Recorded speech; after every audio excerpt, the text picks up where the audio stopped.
Welcome you in this session. This session is handed over to you. Yeah, thank you, Rituj. So, good evening, all.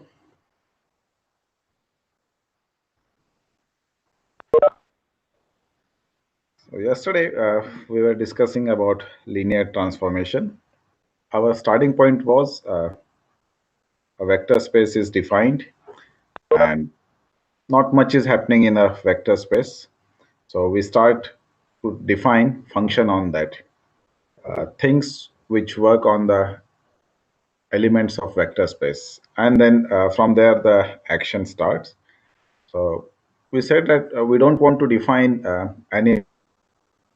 You can define a function with any properties, but it turns out that one of the interesting class of functions which can be defined on vector spaces is functions which preserve the identity, which preserve the unique thing about these vector spaces, that is their linear combination. That is the function which preserve the linear combination structure, linearity structure. That is, the image of sum is sum of images. That is the way to keep in mind. And then we start exploring it further. And this idea is at very foundation level of mathematics, that we define a set, we analyze what kind of set theoretic structure it has, and then we impose some additional structure on that, algebraic structure in case of vector spaces. Later on, we define some matrix space structure, topological structure. We keep on adding that, and which we make set and these operations, and then we study them. And this becomes we discussed some concepts yesterday. So in order to enrich the algebra, to emphasize wherever possible what kind of algebraic structure is playing the role and what kind of geometrical structure is playing role. Because in a sense, linear algebra, if you see the word itself, linear algebra, linearity is coming from connection with algebra, connection with geometry, whereas algebra is referring to the kind of algebraic operations we do on the elements. So before we go further, can you tell me any two algebraic structure or algebraic property that we studied in yesterday's session?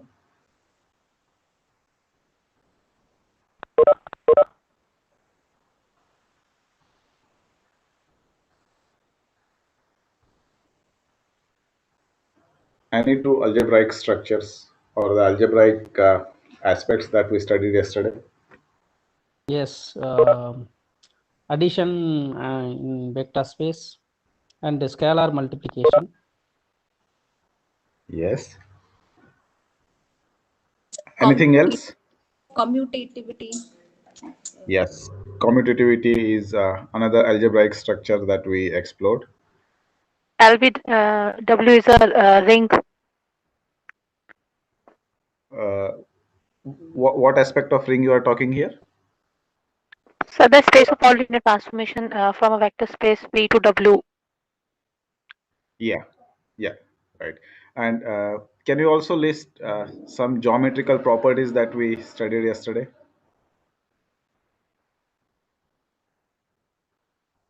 Any geometrical aspect that we explored yesterday? Rotation is not a linear transformation. Yeah. Rotation is not a linear transformation.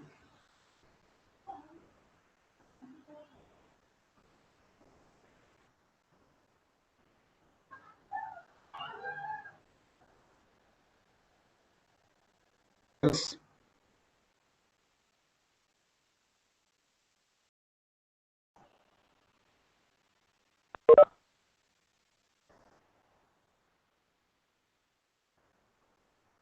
Okay. Did we study any properties which combines the geometrical property with the algebraic property? Anything in that direction have we studied yesterday?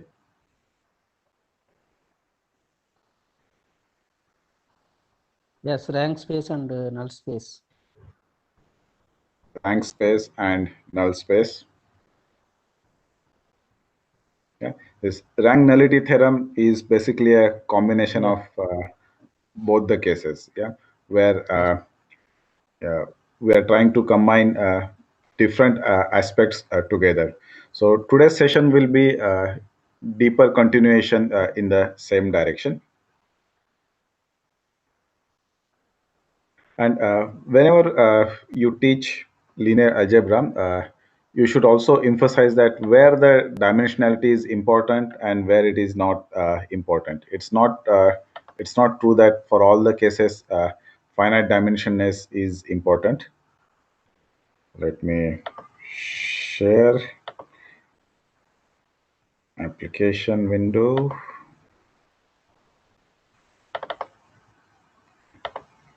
Okay. So this is one of the important things that we studied. We defined some special spaces related with the linear transformation. And then for a linear transformation, for a finite dimensional vector space, we have this important result that rank of T plus nullity of T is equal to dimension of V. And just to recap, rank of T is nothing but the dimension of range of T. Nullity is nothing but dimension of null space of T. And dimension dimension of V is some finite number. So there are some geometrical concepts or some typical mathematical concepts which also exist there, which we have not touched yesterday. For example, invariance. So invariance means we see whether certain object or a set, how it behaves to certain operation. If it shows some kind of closeness, then we call that it is invariant. So among range of T and null space of T, do you see any invariance property of these spaces?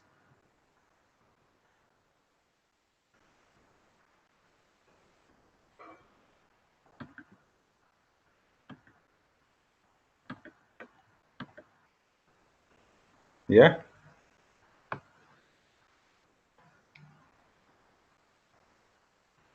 The broad concept of invariance is it clear to you?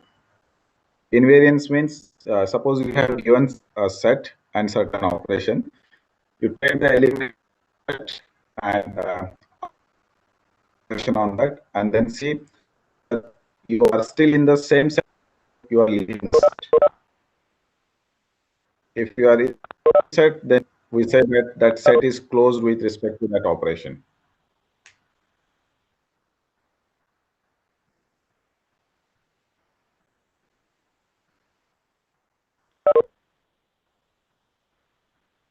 Take an example of integer and operation as addition. If we add two integers, we are getting again integer. If we multiply two integers, we are again getting integer.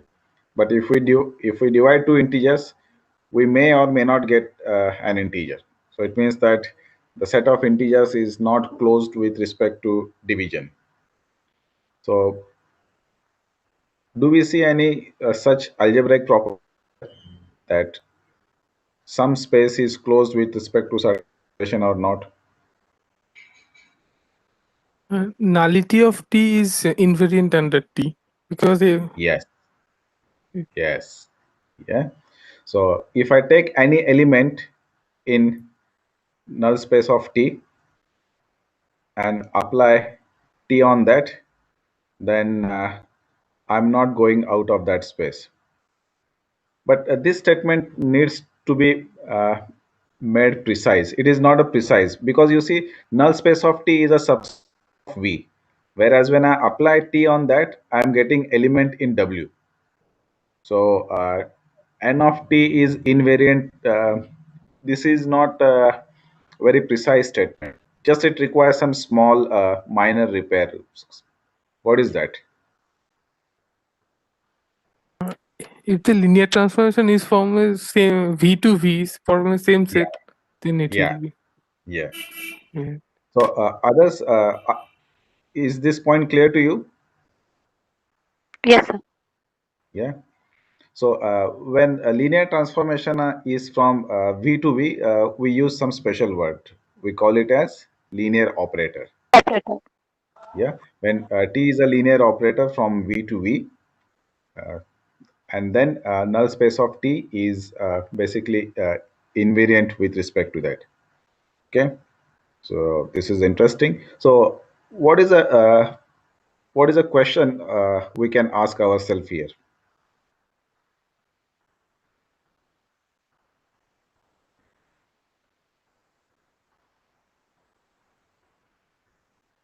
See, living in the age of machines where machines are getting learning and getting smarter and smarter. So henceforth our progress depends not only answering questions rightly but also asking right kind of questions. So knowing the fact that null space of T is invariant for operator T, what is the interesting question we can ask? Sir, what are the other things that are invariant? Very good. Yeah. So is it only one space or there are also some other subspaces which are invariant? Yeah. So, and you will see that when we discuss eigenvalues and eigenvector, there is a connection between of eigenvalues and eigenvectors and these invariant subspaces, right?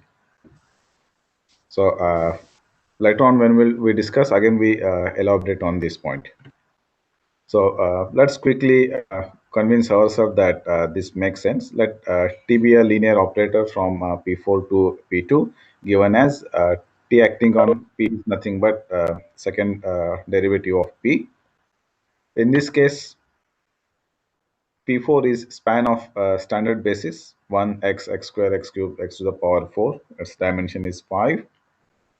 P2, again, we can use standard basis, then dimension is 3. So if we take derivative of all the basis elements, then we see that range of T is nothing but span of these three elements, 2, 6x, 12x square. Yeah? This can be changed, not an issue. And dimension of range, which is basically rank of T, is 3. So according to rank nullity theorem, nullity of T is 2. It means that dimension of null space is 2. So then a question comes, what is the basis of this null space? And in this case, answer can be given by mere operation. Which are living in null space of this operator T. Sir, x square and x to the power 4? Is x square in null space of T? So T of x 1 and square x. is 1 and x. Yeah. If we operate T on 1, it is taking us to, It will give 0. yeah. If we operate T on x, which is second order derivative, it will take us to 0.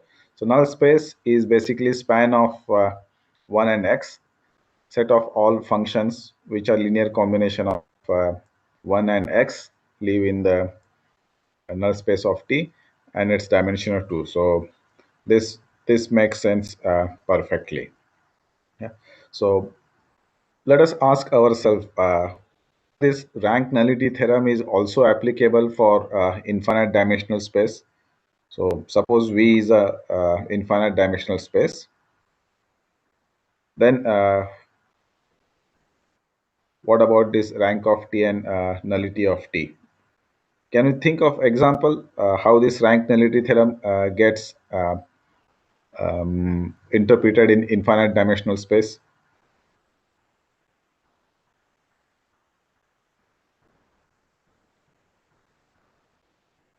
So if dimension of V is infinite, then either dimension of range or dimension of null space or both can be infinite. Think about the examples where null space is finite dimensional but range is infinite dimensional?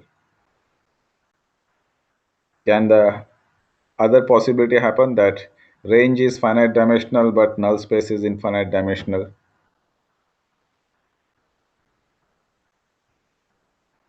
So these are the questions which provoke you analyze the underlying structure and interpret the things. So let us look at the matrix version of this rank nullity theorem. Okay? For example, the standard rank nullity theorem says that rank of T plus nullity of T is equal to dimension of V. So when students are learning linear algebra, they are already familiar with the matrix theory. And also in matrix theory, we have notion of rank.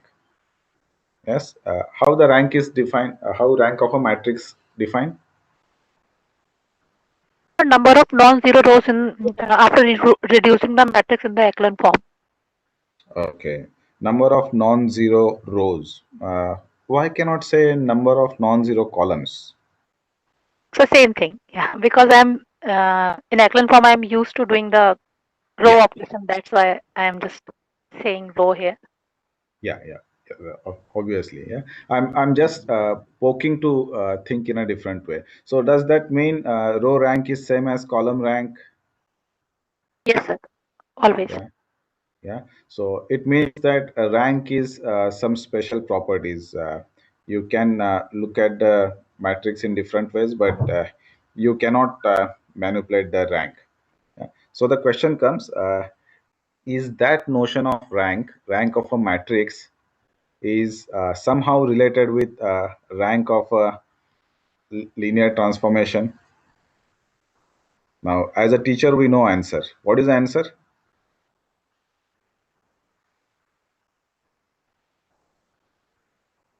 Is rank of a matrix concept related with transformation, or these are two disconnected concepts?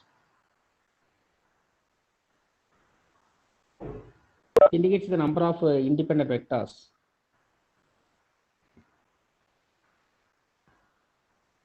It indicates number of independent, linearly independent vectors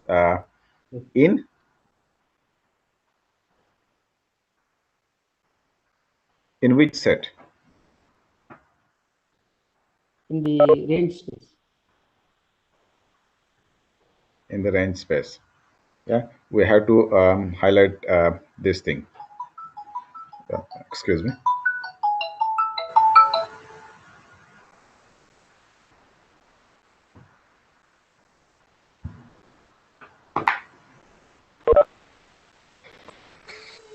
So we know that we have seen matrices are one of the special examples of linear transformation.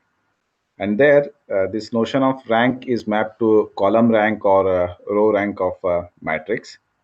And there also we can show that the column rank of matrix A plus nullity of A is equal to dimension of V. Okay? So it seems that linear transformations and matrices are sharing some interesting underlying properties. And we already know that on a finite dimensional space, your linear operator and matrices, they share very close connection with each other. Okay, so what? For a matrices, we have this kind of relationship. What is the use of this? Okay, so let us explore this question. How can we use this rank nullity theorem with respect to matrices? For example, you have to recall that students are familiar with solving linear system of equation, representing it into row echelon form, and then saying whether solution exists or not.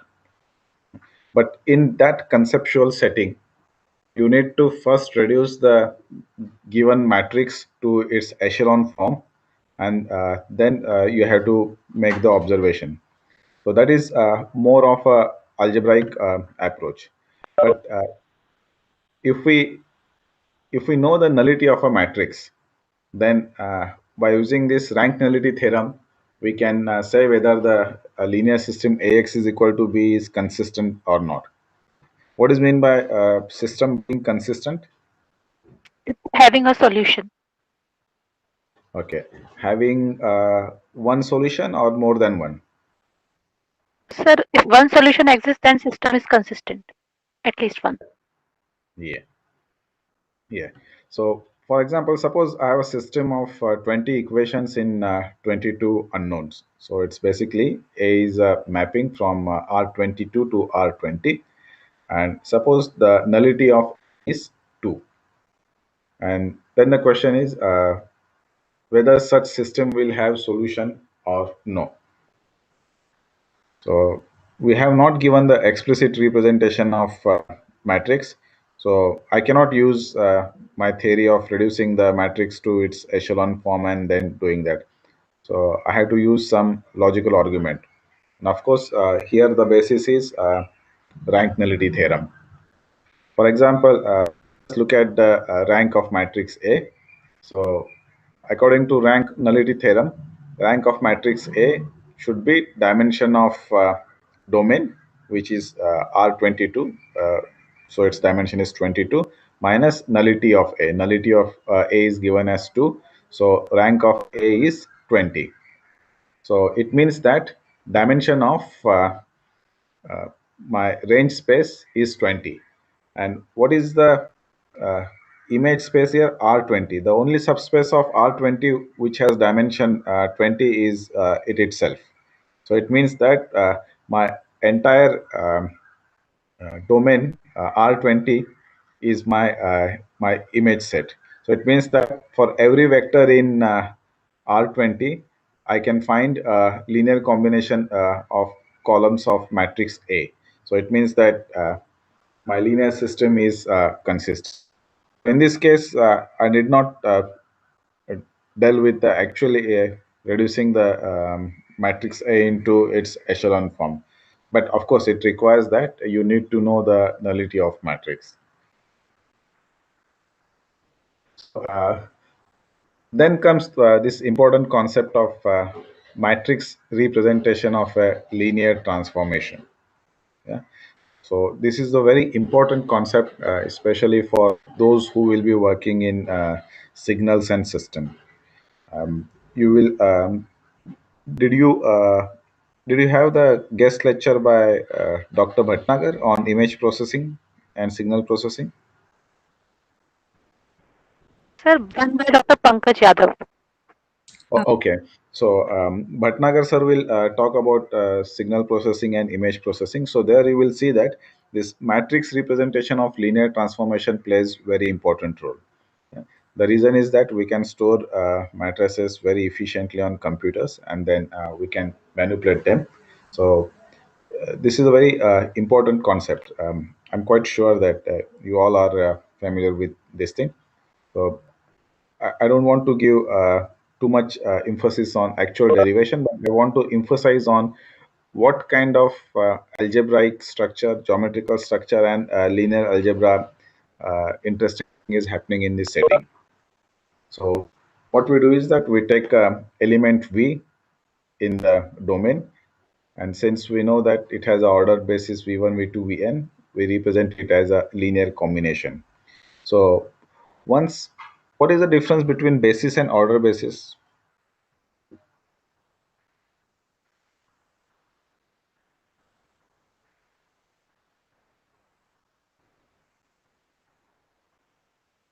Very small difference, but Order is there.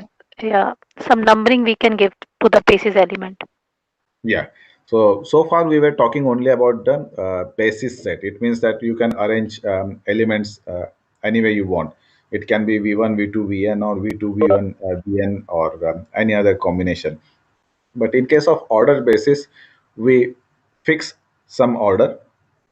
This fixed order can be anything as per the convenience, but then we stick to that. And once we stick to that, then this, for this linear combination, we don't have to bother ourselves with these basis elements. We can only work with these numbers.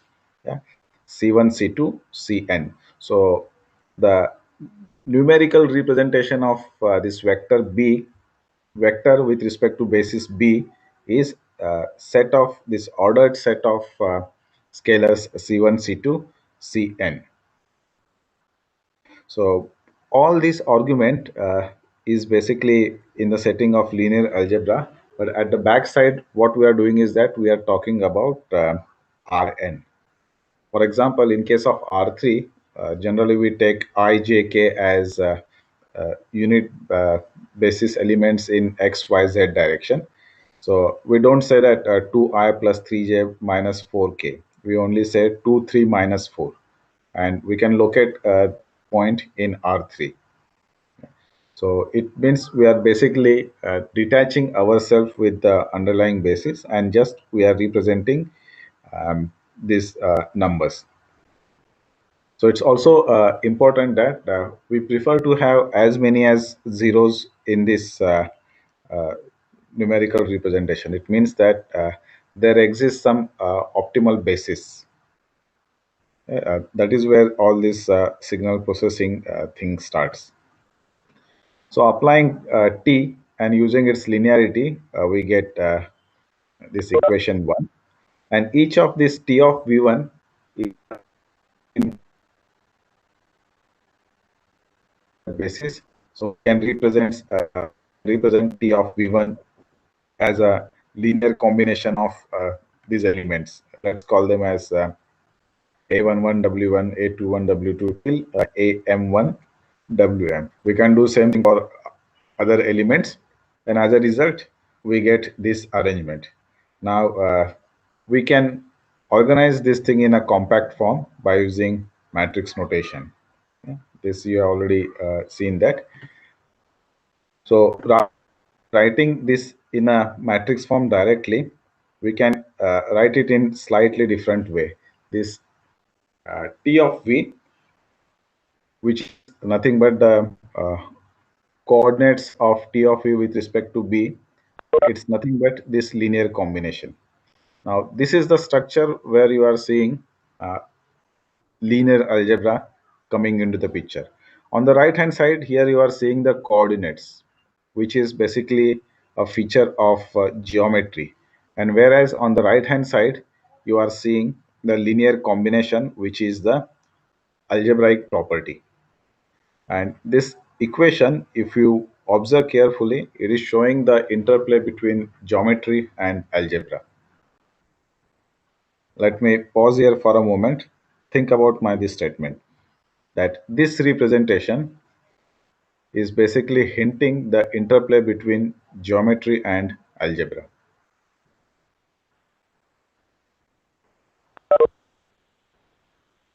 Do you agree with me?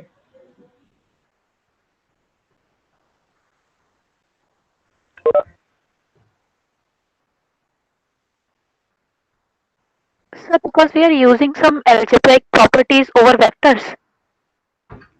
Yep. The right hand side is basically algebraic structure, linear combination. Whereas this thing is more of a geometrical representation. This is the representation of T of V in the space W with the basis B dash.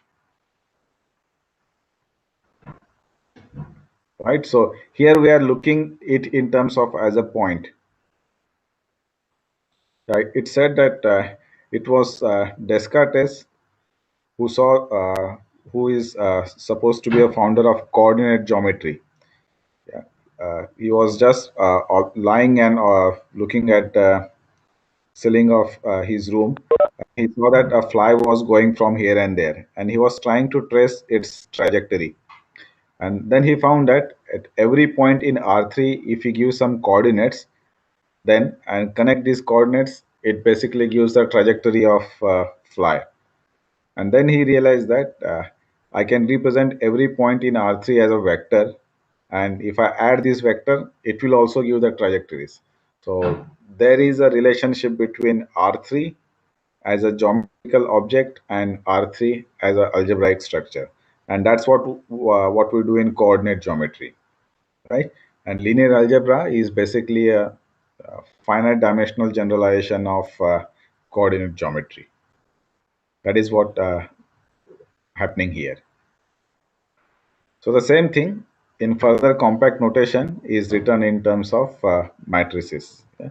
And this matrix, we call it as the matrix representation of linear operator T. So from as a matter of convention, we also write with respect to what basis, because if we change basis, this matrix representation will also change. Yeah. So there are mn entries in this matrix representation. Now we can ask ourselves question here that if I want to know linear operator T, I need to know these mn entries. Then I know the action of this linear operator T. So can I have a nice basis representation in which there are many elements in this matrix entry are zero? Yeah. So let me again rephrase this expectation. So action of this linear operator is captured in this matrix, and this matrix has mn entries. So if I want to understand this action of this T, I need to know this mn element, and the nature of this, the exact numerical value of this mn element depends on the choices of basis b, b dash. So can we have a very efficient choice of basis in which many entries in this matrix representation is zero, so that my calculation will be simplified, my storage requirement will be reduced. And this is where Fourier transformation, wavelet transformation comes into the picture. So this is the optimal choice of basis where most of many of these entries are zero. Yeah. So this is also quite similar to the representation of change of basis or transition matrix. So transition matrix means you change the coordinates, then how the matrix representation will change. So students already know these things. We can link with that. So slowly we started with the linear operator, and once we know that underlying space is finite dimensional, then we can actually re-invoke all our understanding of matrix theory to understand this linear operator T. But right now we are doing this in more of algebraic mindset. But slowly you will see that we get into geometrical mindset. So this is a standard theorem which says that every linear operator on a finite dimensional matrix has finite dimensional vector space has a matrix representation. Yeah. So we saw some of these examples. So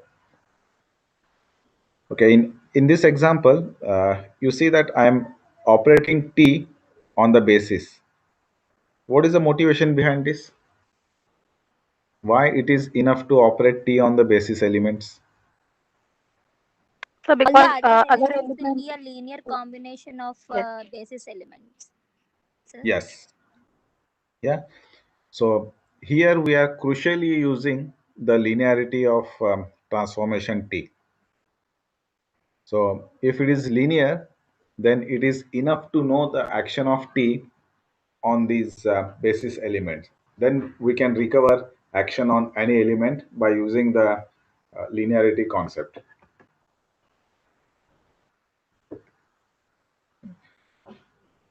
So this will be the matrix representation. Okay, looking at this matrix representation, we saw this example a few moments earlier. What was the context of this example? We saw T P4 to P2 defined as second derivative of P.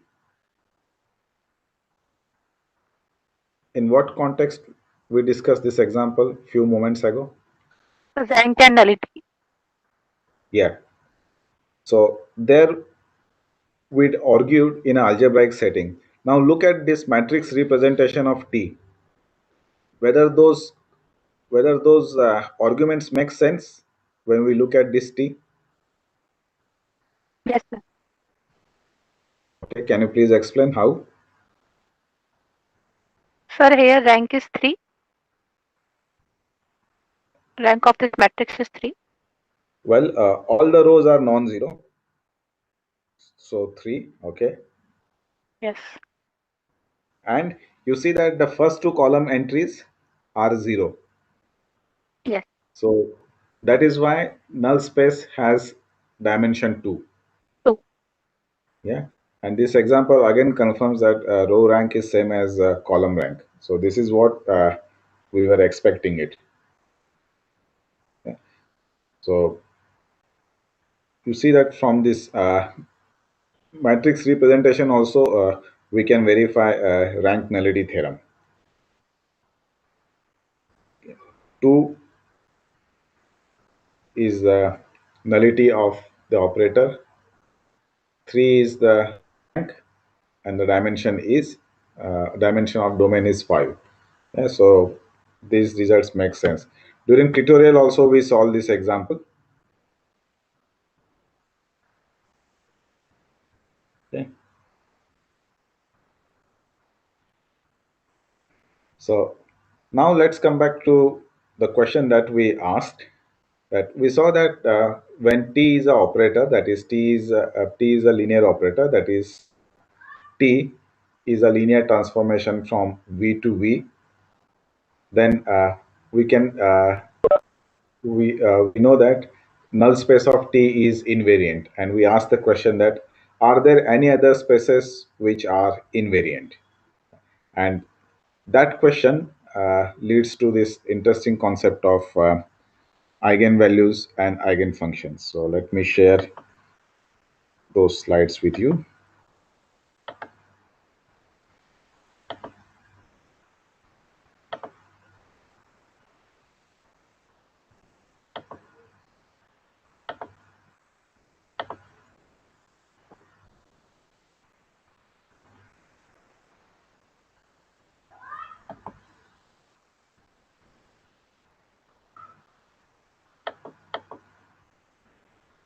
Slides visible? Yes, sir. Yes, sir. Okay. So before we get into discussion about eigenvalues and please tell me what do you know about eigenvalues and eigenvector? First, from algebraic point of view.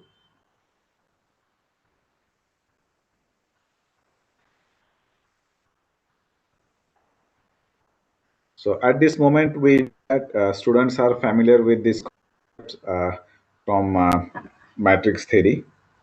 So from an algebraic point of view, what do we know about eigenvalues and eigenvectors?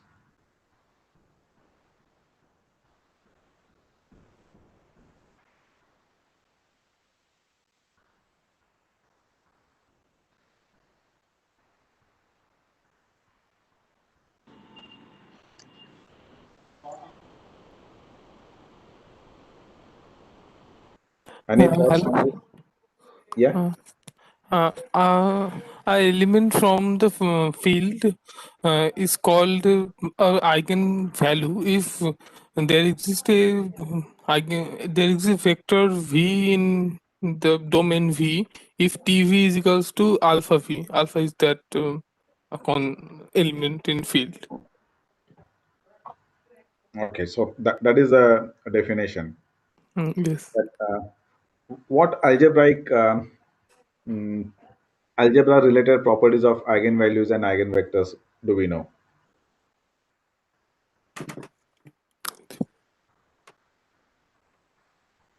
Because it's okay, it's Arun is saying that it's a scaling vector. Arun, can you elaborate? That is more of a geometrical intuition. Yeah. The moment you are talking about scaling and this.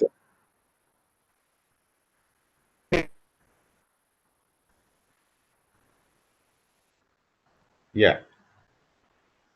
Yeah. Okay. So what is the situation is that we have a finite dimensional vector spaces U and V. We define linear transformation from V to W. And as just now we have seen that such linear transformation on finite dimensional vector spaces has matrix representation. So all the things that we know about matrices, we can now carry over. Then the question comes, what's the new? What is something new what we are doing? Okay. So when students know the notion of eigenvalues and eigenvectors from a matrix theory point of view, what are the things they know? They know the definition of eigenvalue and eigenvectors. They know how to compute eigenvalues, how to find out corresponding eigenvectors. What else they know? Anything else? Sir, eigenvalue satisfies the characteristic polynomial? Yeah, Yeah. Cayley Hamilton Theorem. Yeah. So they also know Cayley Hamilton Theorem. Okay. What else they know? So product of Maybe they know. eigenvalues is the determinant of matrix, and the sum of the eigenvalues is the trace of the matrix. Yeah. Yeah. And those who studied advanced matrix theory, they also know that there is a relationship between nature of matrices and the nature of eigenvalues. For certain kind of matrices, you get only real eigenvalues. For certain kind of matrices, you get only purely imaginary eigenvalues, so on and so forth. Yeah. Yes, sir. Yes, sir. So yeah, so all the thing that they know is basically from algebraic point of view, but we somehow don't highlight on this vector nature of eigenvectors. So this vector is telling that, hey, I'm related with geometry. I'm also telling you something about the underlying geometry or underlying space, but so far it is not invoked. And linear algebra is the place where we are emphasizing on this vector nature of eigenvectors. So if vectors means these vectors belong to some space, if it is a space, then we can think that what is the basis of that space? Is it a finite dimensional space or infinite dimensional space? Is it a vector space? If it is a vector space, uh, what kind of unique thing it has? So our emphasis when we discuss eigenvalues and eigenvectors in the context of linear algebra should be to highlight or to bring forth this vector nature of eigenvectors. And this basically points to the question that just like null space, are there any other spaces which shows this kind of T invariantness? And that concept is closely connected with eigenvectors. Let us look at that concept. Let's first Sir, see this. here one question. Yeah.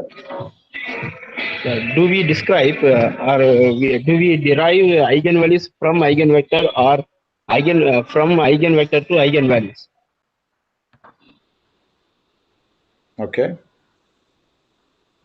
Anyone would like to take this question? What is the first thing we do? We go from eigenvalues to eigenvectors or eigenvectors to eigenvalues? Eigenvalues to eigenvectors. Sir, we first find a characteristic equation, then we convert lambda into a, then we can directly find AQ. But we define No. eigenvector first. From eigenvector we define eigenvalue. We have two opposite answers. One answer is that first compute eigenvalues, then compute eigenvectors. So in that case, the approach is first find a characteristics equation and then proceed. So what is the starting point?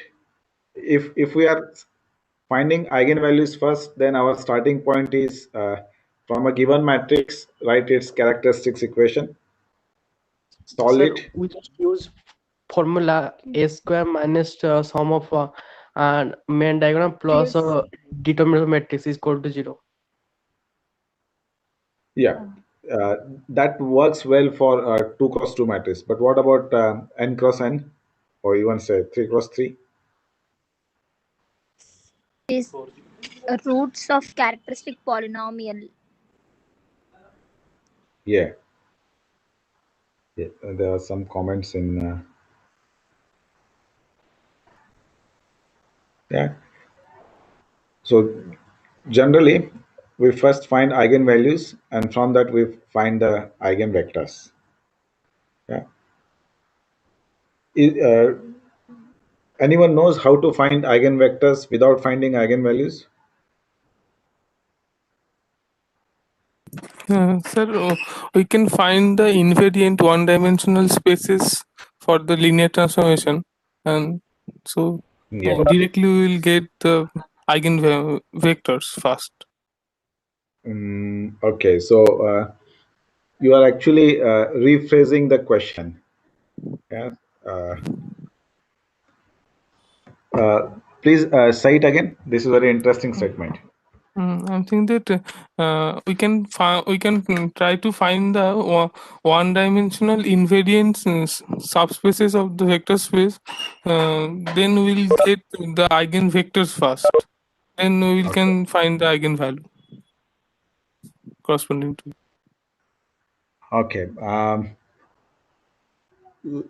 I will agree with this statement only if all eigenvectors are distinct. Yes, sir. Right? Yes. So whether others are following this discussion? Who is this who gave this point of view? Devanshu Vishwas. Devanshu. So Devanshu ji is saying that if you find all one-dimensional invariant subspaces of a given vector space, then we can find the eigenvectors. Yes, that can be an approach, but it will work only if all eigenvectors are distinct.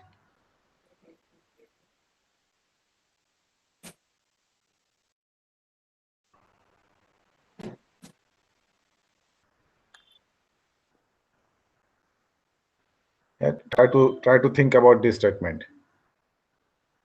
Whether all invariant subspaces, why they should be always of dimension 1. In fact, we will see the example where one such invariant subspace has dimension 2. We will see to this. Let's come back to this question after a few slides.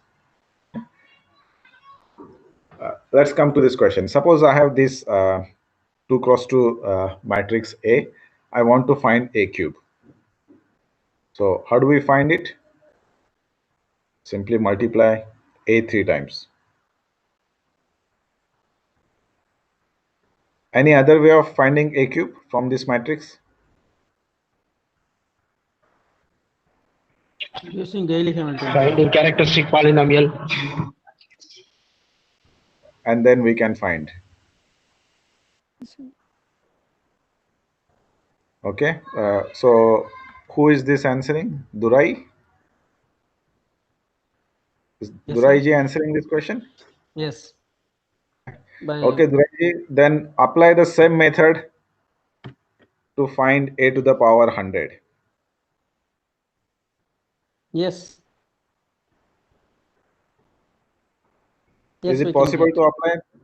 Yes, which is the linear combination of identity matrix and matrix itself. Identity matrix and the matrix itself, A to the power 100? Yes. How?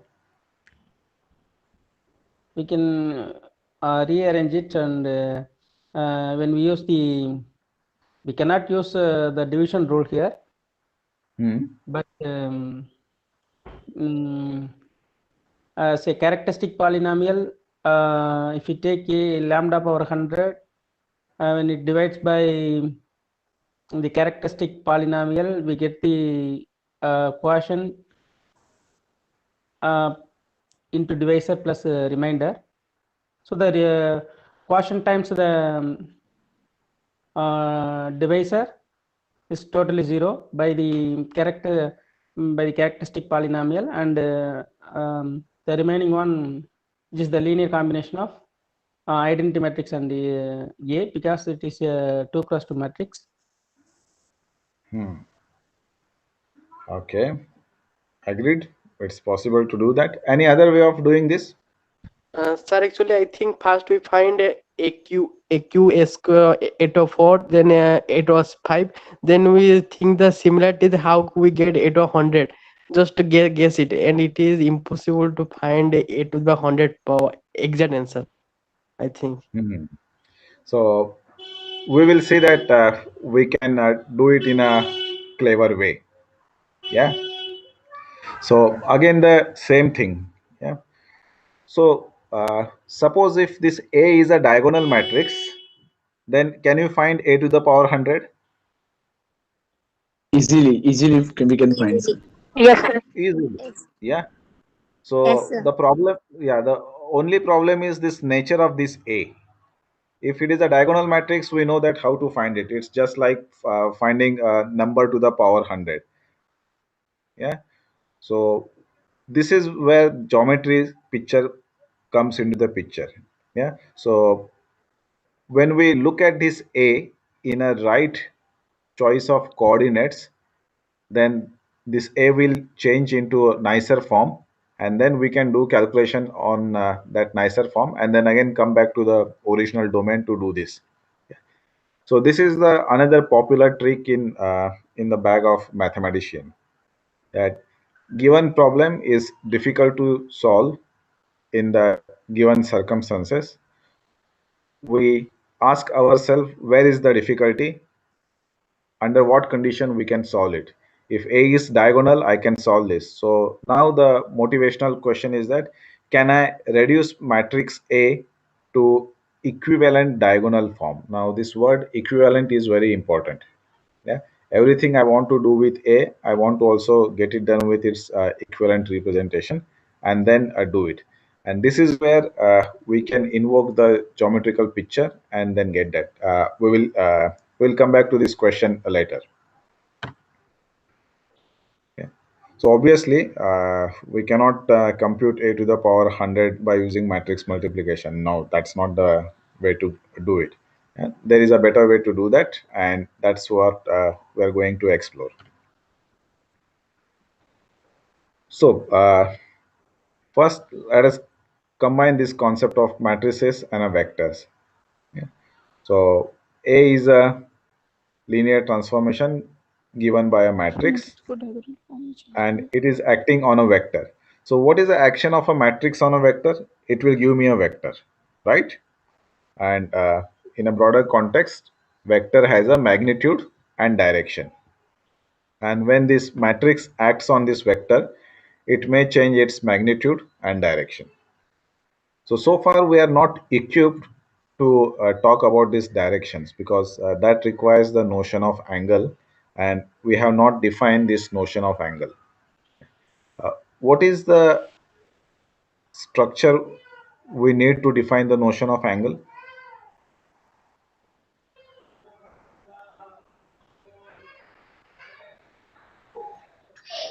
Inner product.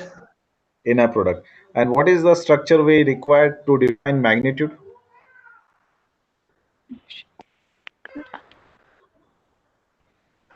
Nor. No. Norm. Yeah. So if you want to do better things here, we need a structure of norm and a structure of inner product. And even the nicer thing is that somehow this notion of norm and notion of inner product, they are related with each other. Yeah. Just to cut the long story short, if this norm is coming from the inner product, then we need only one structure. And this is where geometry starts, and we get into linear algebra in a better setting. Yeah.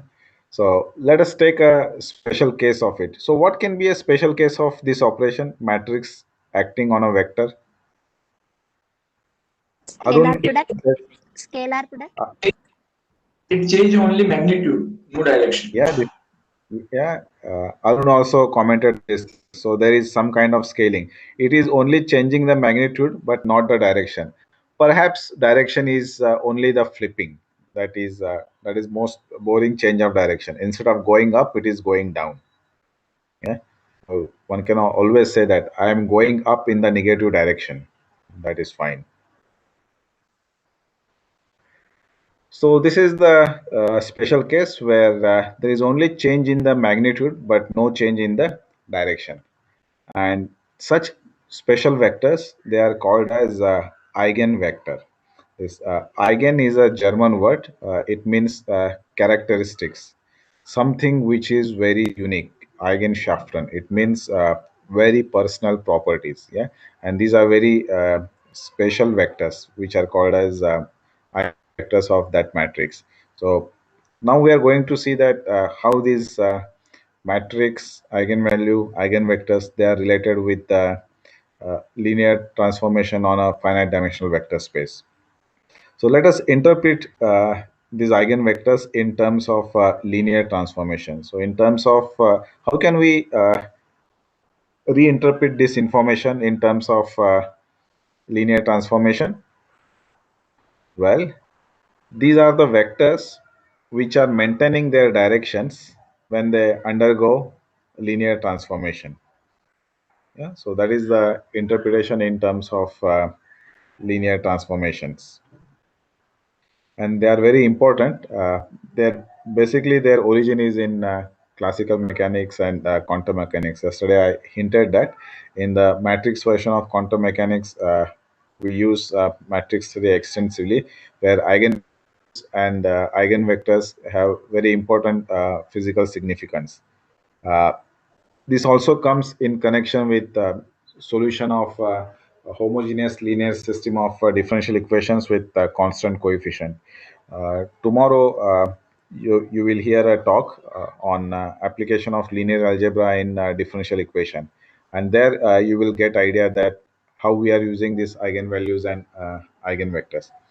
So now let's see that what kind of linear algebra interaction is happening in the background.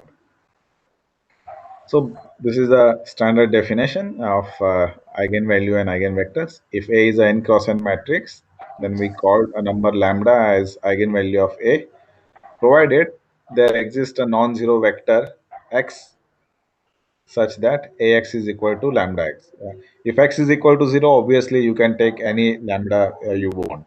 So that is the trivial case. So we are interested in non-zero vector. Non-zero vector. Yeah, so non-zero vector is the key thing. Then every such non-zero vector is called as eigenvector corresponding to eigenvalue lambda.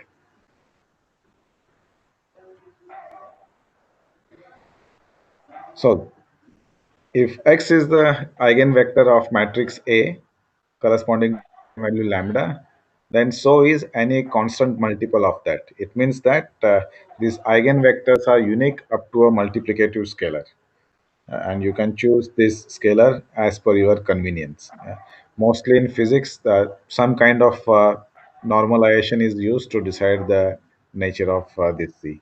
The proof is very easy, where we are using this notion of linearity. Okay, so here is the question. Uh, you can define the notion of eigenvalue and eigenvector. Can we define this notion of eigenvalue and eigenvector for a non-linear operator?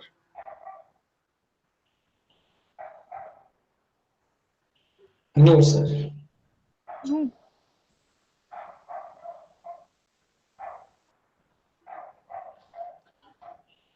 Can we define or no?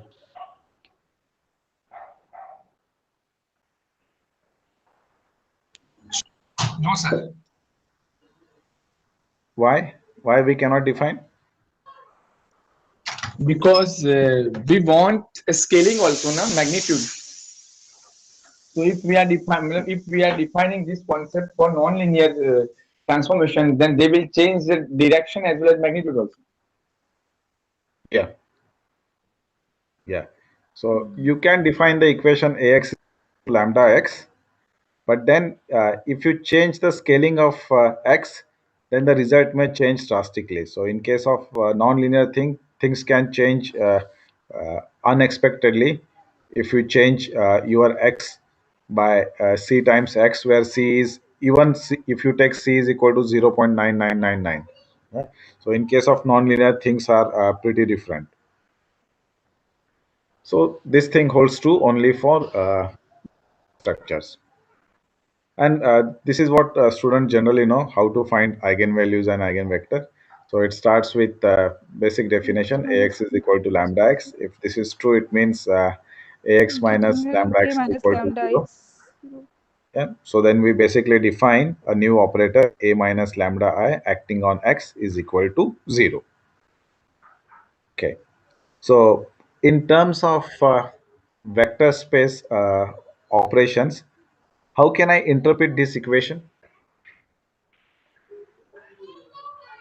A minus lambda If I. means determinant A minus lambda is singular. No, Matrix A minus lambda is singular. no, that is not the interpretation in terms of linear algebra.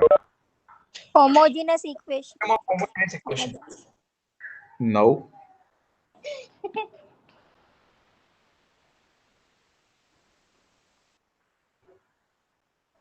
If x is an eigenvector, if Sir, I this X apply is a null space, and this X belongs to the null space of the operator A minus lambda. yes, This is non-zero vector. very good. Yeah, yeah. This is the non-zero vector in the null space of this operator A minus lambda I. Yeah. So now we can look at this thing in a better way. Okay. So obviously, when x is equal to 0, this holds true. I'm interested in non-trivial solution. And then this is generally what happens in matrix version. This equation will have non-trivial solution when determinant of A minus lambda I is equal to 0, right? Yes, sir. Yeah, this is what we do it. And this determinant of A minus lambda I is equal to 0 is called as characteristics equation of matrix. And whereas there is related characteristics polynomial of for a matrix A. So generally this is what student know. Okay. Now to enrich the learning, now we need to say that you can translate all this knowledge that you have about matrices for a linear operator. And why is this possible? So every linear operator can be associated. Yes. Every linear Can be associated operator by matrix. Can on be a finite associated by a dimensional, matrix. Yeah. yeah, on a finite dimensional vector space. Yeah, yeah. So that is what is more or less the broad idea of going further. And then there is this Cayley Hamilton theorem. From Cayley Hamilton theorem, linear algebra opens a new detour. You can go more and more in the direction of algebra. You can define the ideals, you define the minimal polynomial. Yeah. So one way goes from here. So this interpretation is useful for MSc students. Yeah. But generally for matrices, what we say that every square matrix, uh, they generally don't talk about the field, satisfies its own characteristics equation. So it means we have a characteristics polynomial like this. Instead of lambda, if I put a, I get characteristics polynomial of a. And this Cayley Hamilton theorem says that if a is a square matrix, then p of a is equal to 0. Hey, but we are not studying matrix algebra. We are studying linear algebra. So what is the connection of this with linear operators? Yeah. So the connection with linear operators on a finite dimensional vector space is that such linear operator has a matrix representation. So essentially, we can invoke all of these things. And what are the applications of this thing? You know that by using Cayley Hamilton Theorem, we can compute the A inverse. So we can use that knowledge to say that by using Cayley Hamilton Theorem, now I can also find T inverse, right? Yes, Because if I know A inverse, I know the matrix representation of T inverse.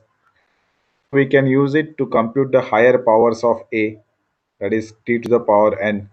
Of course, this is more of theoretical interest. There is a better way of finding higher powers of A. We will see it.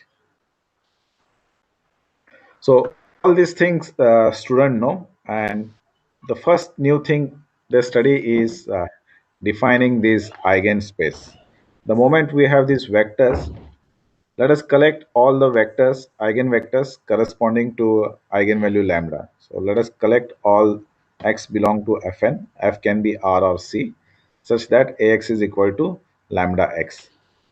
So span of these vectors is called as eigenspace of matrix A corresponding to eigenvalue lambda. Now again the story is repeating. From some mathematical operation, we get hold of some interesting vectors, and then we are collecting all these vectors, which gives us some set. Now, what are the interesting questions we can ask about this this set? Recall all the understanding of vector spaces.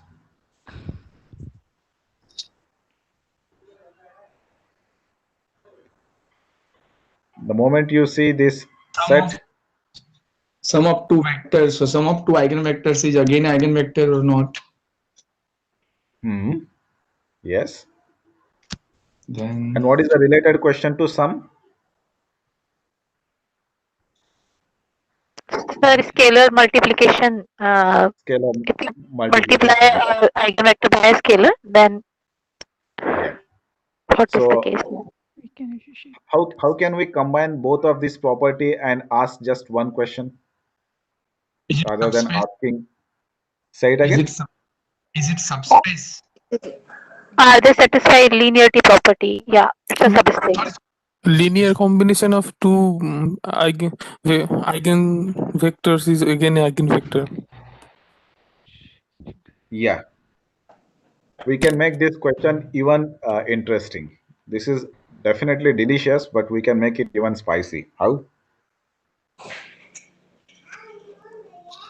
We can ask, is there some vector space structure involved in eigenspace? You see, this question is better than the earlier question. Yes, sir, it involves all those questions. Yeah, because all those questions are automatically invoked here. Yes. Yeah?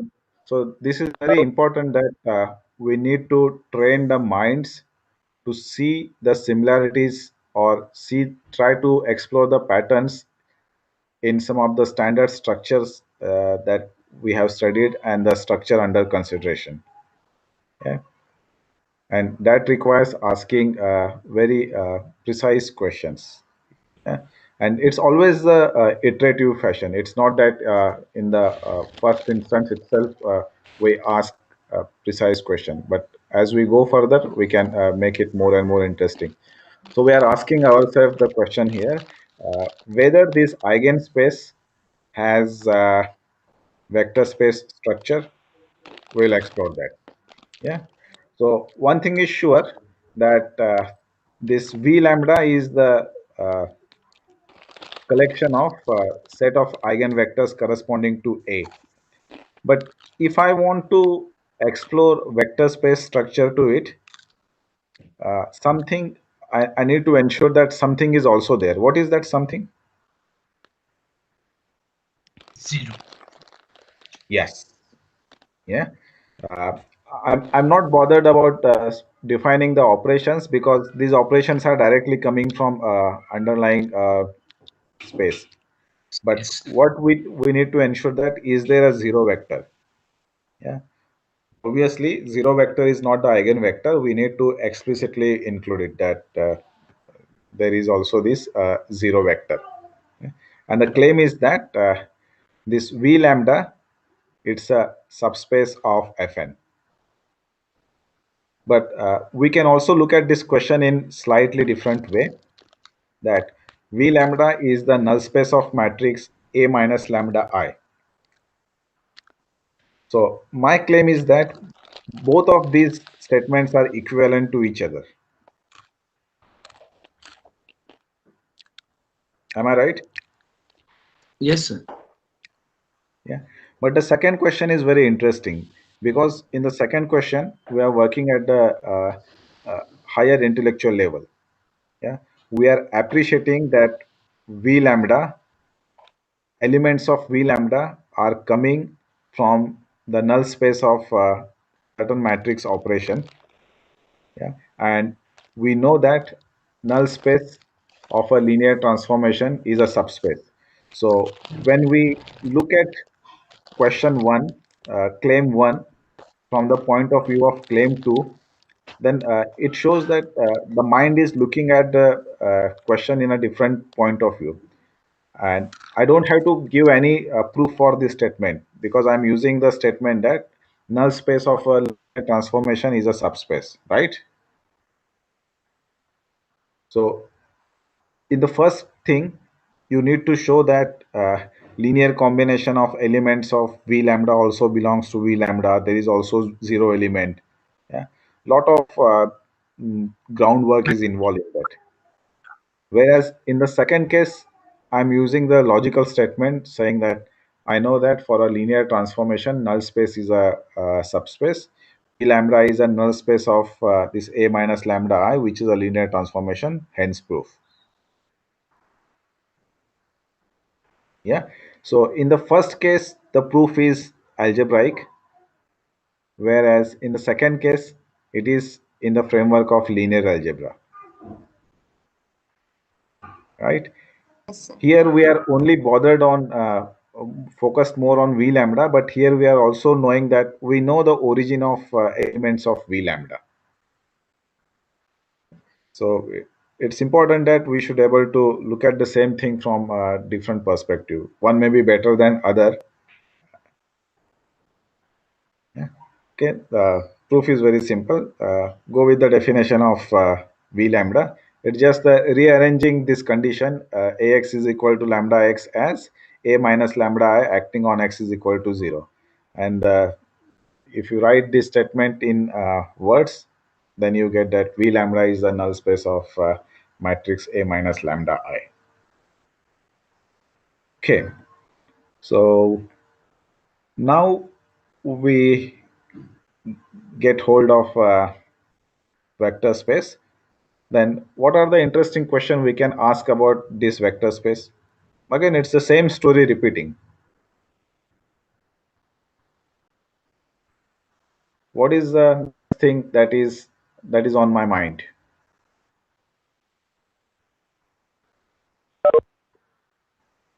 So what is the dimension of this vector space? Very good. We can ask ourselves, what is the dimension of this vector space? And Basis. what is What the is next? the basis? What will be the basis? That will be the next thing. Okay. Before we take this, let's look at this example. Very simple example. We need to find eigenvalues and eigenvector of A. Most of the students will do it. It starts with the equation Ax is equal to lambda x. You set up it, you get this homogeneous system of equation 1. Then for non-trivial solution, we need we find the roots of characteristics equation, which gives this determinant. On solving it, we get the eigenvalues. Most of the students will able to do this, and then we take one of the eigenvalues, and from that we are finding the eigenvector. Put this value of lambda in equation 1. You get this equation, and you get the solution in terms of parametric solution in terms of one parameter. Yeah, and recall the statement that if x is the eigenvector, c times x is also the eigenvector. So we can simply take, without loss of generality, t is equal to 1. So corresponding to lambda is equal to -1, we have this eigenvector. Yeah. I'm quite sure that you all know how to do this. Same thing we'll do with the second eigenvalue. Lambda is equal to -6. We get another thing. The first eigenvector is column matrix 1, 2. Second is -2, 1. Okay. So far straightforward, right? Nothing new. Let's come to this example. Find the eigenvalues and eigenvectors of this matrix. Can I find eigenvalues of this matrix without doing any computation? Yes, sir. Yes, so there are diagonal entries in this matrix. Yeah, it's a upper triangular matrix, not a diagonal, upper triangular. And the diagonal entries are the eigenvalues. So I know what to expect. And if you follow the procedure followed in the example 1, you will get this kind of eigenvectors. Okay. So far things are getting a little bit boring. Follow the procedure, you get eigenvalues, eigenvectors. So what? This is what all the students know so far. But now we will change the course of action and do something different. Yeah. So let me create a diagonal matrix D whose diagonal entries consist of these eigenvalues 3, 4, 1, and corresponding to, for example, in this case, D11 is 3. So I will write the corresponding eigenvector in the first column of this matrix P. Corresponding to eigenvalue 4, I write the eigenvector in the second column, and corresponding to eigenvalue 1, I write the eigenvector in the third column. I can start with anything. I can also write here 1, 3, 4. And eigenvector corresponding to 1 will be the first column. Only that is the thing we need to do it. Okay.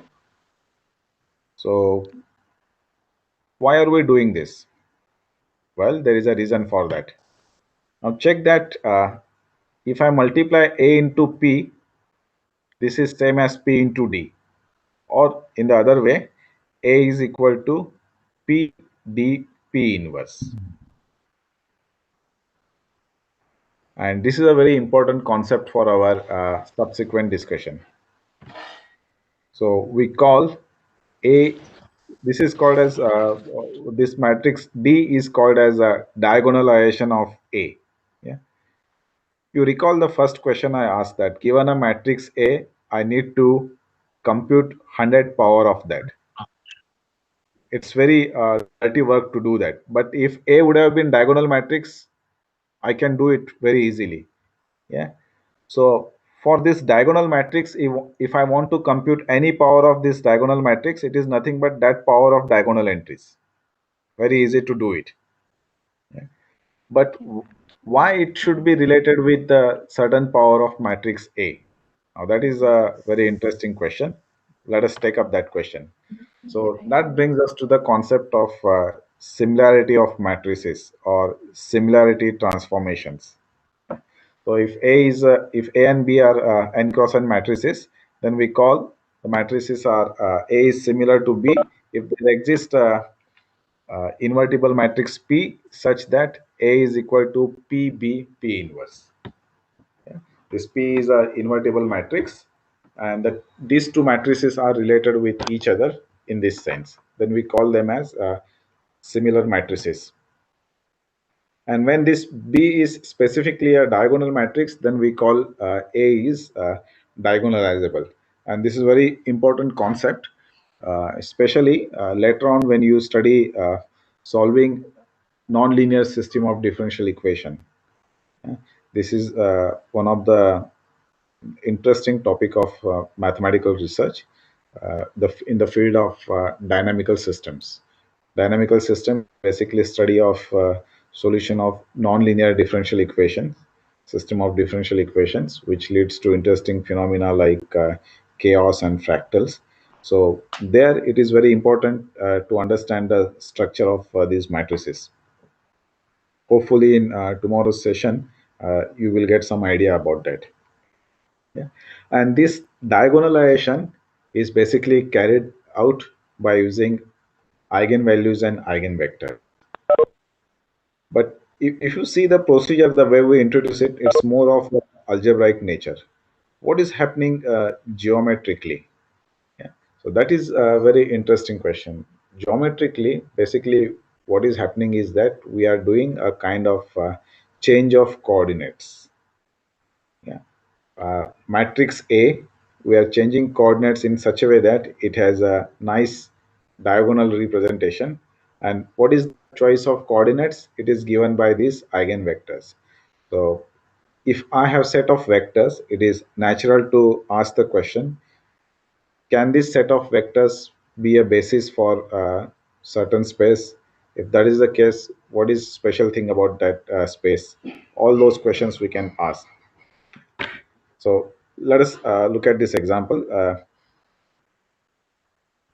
Suppose this is a matrix A, and we want to find its eigenvalues and eigenvector. By following the same procedure, we get this characteristics equation. In this case, lambda is equal to -3 is repeating 2 times. So we call this eigenvalue lambda is equal to -3 has algebraic multiplicity 2. Yeah, algebraic multiplicity is nothing but number of times this root is appearing as a part of characteristics equation. And corresponding to this lambda, we have two eigenvectors, -2, 1, 0 and 3, 1, 0. And if I define the eigenspace corresponding to lambda is equal to -3, set of all linear combination of these two vectors. The first question, are two vectors independent?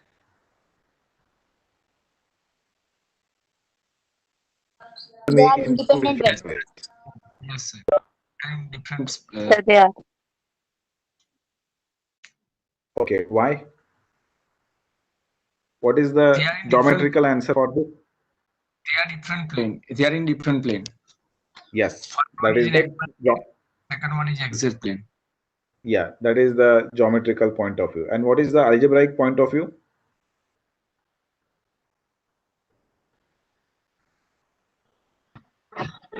They are not a multiple of others. One is not a multiple of others. Yeah. Yeah.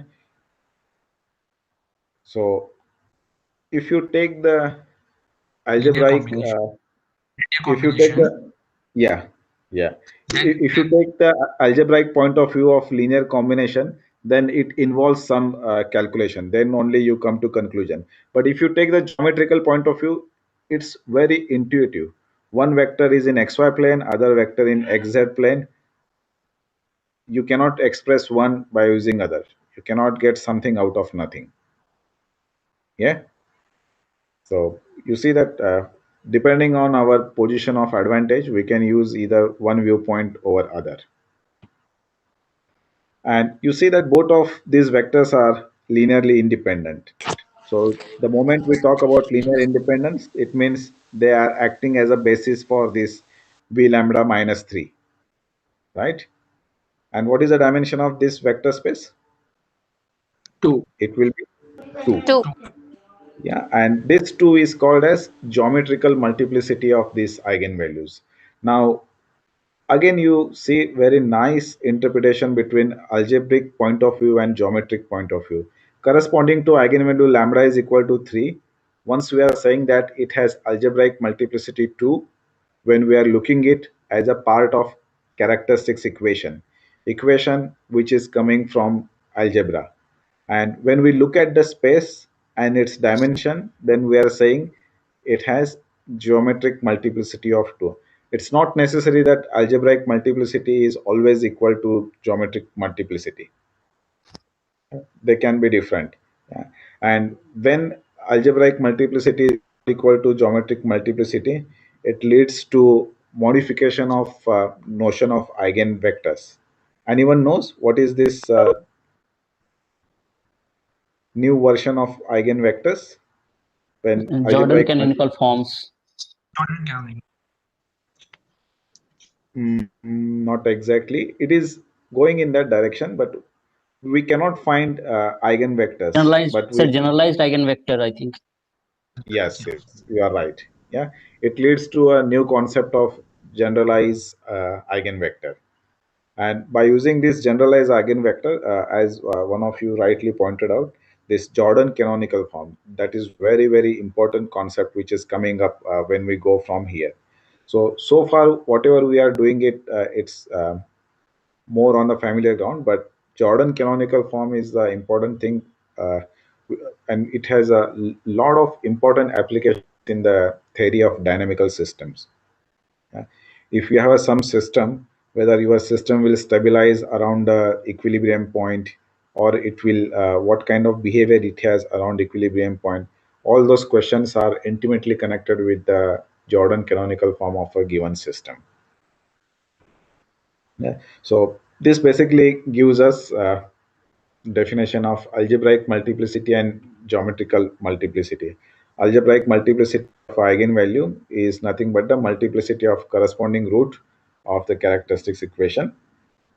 This property is related with the algebraic structure. And geometric multiplicity is the property related with the geometrical structure. Yeah? And when I'm saying geometry, I'm talking in a generalized sense. So here you see that in linear algebra, both the geometry and algebra, they are interacting with each other. I guess my time is about to finish. So before I finish, let me talk about something that I kept incomplete. How to compute these higher powers of x. Yeah. When this A is n cross n matrix, and we can find a similarity matrix, which is a diagonal matrix, then we can do something interesting. Yeah, if A and B are similar matrices, then they have the same eigenvalues. Yeah, so this is a very interesting property of systems. It means that if you do proper change of coordinates for a linear transformation, then you are not affecting its eigenvalues. Yeah. So it's easy to prove this statement. Just start with the definition of similarity matrix, and then you can prove it. So what is the interesting question we can ask if we accept this theorem? The theorem saying that they have the same eigenvalues. What is the interesting question we can ask? The eigenvector corresponding to these eigenvalues. Oh, see, Will they have the same eigenvectors?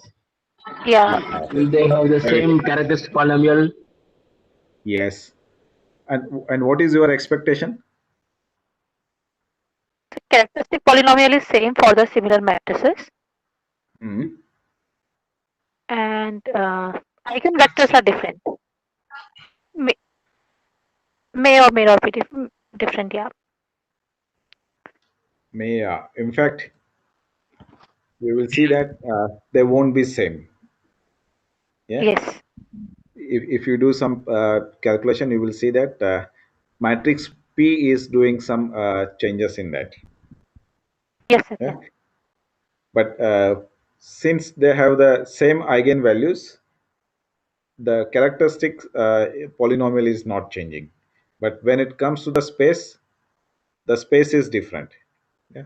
So this shows that even though they both are talking about the same thing, if you make some changes, the changes can happen only in one aspect, in the geometrical aspect, but not in the algebraic aspect.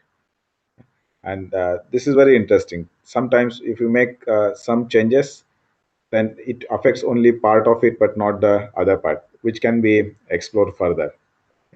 So, but why are we interested in diagonalization or diagonalization of a matrices? Yeah, it's because if we can diagonalize the matrix, and a to the power k is nothing but p d to the power k into p inverse. And since d is a diagonal matrix, we can compute any power of it very easily. So in that way, at the starting, when I ask you the question, can you compute a to the power 100? If you can diagonalize it, then you can easily find out. So that asks us the question, can we always diagonalize a given matrix? Yeah. So fine, it's very important to diagonalize it, but can we always diagonalize it? So before I stop, I just want to give this result that, well, it's not possible to diagonalize matrix always, but if it has n linearly independent eigenvectors, then we can diagonalize it. Yeah. So how can I interpret this statement that matrix A has n linearly independent eigenvectors in terms of a linear operator and vector spaces? Now this is a quiz for all of you. Suppose T is a linear operator from V to V, and A is the matrix representation of T. If A is diagonalizable, it means there are n linearly independent eigenvectors. Then how can you put all these things together and make a statement for a vector space? T has a basis exactly containing n elements. That means dimension should be. Very good. Yeah. So that is the thing. In fact, in this case, these eigenvectors acts as a basis, and these are the best basis that you can expect for that linear operator. Yeah. And best in what sense? That you will study when you start talking about the optimization problem. Yeah. So, and it is crucially used in application in solving system of differential equation that you will study in other sessions. Okay, so that's what I wanted to share with all. I hope that I gave you enough cases to think that how in linear algebra we can enrich the experience by taking the algebraic point of view, geometrical point of view, and interaction between them. Yeah, I try to experiment with this, and if you get any new ideas, any challenges, do share with me. I will happy to hear from you. Stay in touch. Enjoy doing mathematics. Thank you. Thank you very much, Thank you, Dr. Kiran. sir. Thank you, sir. So I would like to inform you all with this in schedule. Actually, these lectures were given to Dr. Sukhendu Ghosh, but due to some unforeseen circumstances, he could not deliver these lectures. So I requested Dr. Kiran at the last moment, and he kindly agreed to deliver these lectures. And he obviously, as you know, had delivered the wonderful talks. Thank you very much, Dr. Kiran. Thank you. I hope I did some justice. Yeah. These were very interesting talks. So, Ma'am, one question. yes, please. Ma'am, is it possible to share this presentation? Dr. Kiran. Yeah, I can share these things with you, Dilpreet, and then you can share it with all the participants. Vijay, I will forward you all this material as soon as I get from Dr. Kiran. Okay, thank you, sir. Ma'am, please share it. Sure. Okay. So anyone has any question for Dr. Kiran, because this is last lecture? But he will be joining us for tutorials throughout this program. Yeah. So thank you very much, Kiranji. Thank you, Dilpreet. Thank you all. Have a good time. So Bye-bye. I would like to announce that tomorrow, Dr. Sukhendu Ghosh will deliver lecture on applications of linear algebra in differential equations. So tomorrow we have 2 lectures of 1 hour each with 15-minute break in between. So first lecture is at 5 p.m. to 6 p.m. The second one is from 6:15 to 7:15. So I have already sent meeting link to all of you. So please do join tomorrow for learning applications of linear algebra in differential equations. Thank you, everyone. Bye. Thank you, ma'am. I'm going to end this meeting. Bye.